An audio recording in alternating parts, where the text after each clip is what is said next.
عاجل خبر پاکستان په ژړا او سخت په ویره کې دی.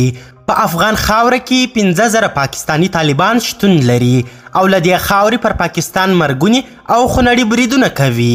دا چې دا ادعا چا کړې؟ پاکستان څنګه او ولې په ژړا سو؟ آیا رښتیا هم له افغان خاورې څخه پر پاکستان بریدونه کیږي؟ بشپړ حال را سره همدغه روانه ویډیو کې وګورئ. سلامونه قدرمنو لیدونکو، زموږ مشال پریس چینل ته ښه راغلاست. د نورولي محسود په مشرۍ افغانستان کې د ټي ټي پي د 15,000 جنګیالیو د شتون ادعا. پاکستان وروسته له هغه په ژړا او فریاد سو چې افغانستان کې د طالبانو له بریا وروسته په خیبر پښتونخوا کې د ټي ټي پي په لاس امنیت خراب او تر دا مهاله لسګونه پاکستانی عسکر قتل سوي. پاکستانی دولت تور پورې که چې ټي ټي پي په افغانستان کې مرکزونه لري او له هغه ځایه راځي او پر پاکستانی پوځیانو بریدونه کوي. خو افغان طالبانو بیا دا ادعاوې رد کړي. اوس تازه ملګرو ملتونو په خپل راپور کې خبر ورکړ چې افغانستان د ترهګرو په ځاله اوښتی دی، ځکه چې په دې هیواد کې د داعش خراسان څانګه فعاله او محدوده واکمني لري. په ورته وخت کې بیا راپور ښودلی چې په دې هیواد کې د نورولي محسود په مشرۍ له 3,000 تر 15,500 پورې د ټي ټي پي وسلوال جنګیالي ښایي موجود وي.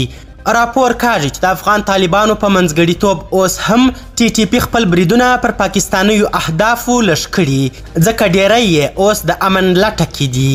پاکستان په وروستي ځل په یوې ادعا کې وویل چې د خیبر پښتونخوا کورمه ایجنسۍ کې د افغانستان له لوري د دوی پر سرتیرو بریدونه سوي او 15 عسکر یې هلاک سوي دي. د طالبانو له لوري بیا د اندېښنو او تورونو ته ځواب ویل سوی او جوته کړې ده چې حکومت یې پر ټولو قطاعاتو باندې حاکمیت لري او ډاډ ورکوي چې د افغانستان خاوره به د هیڅ چا په وړاندې استعمال نسي.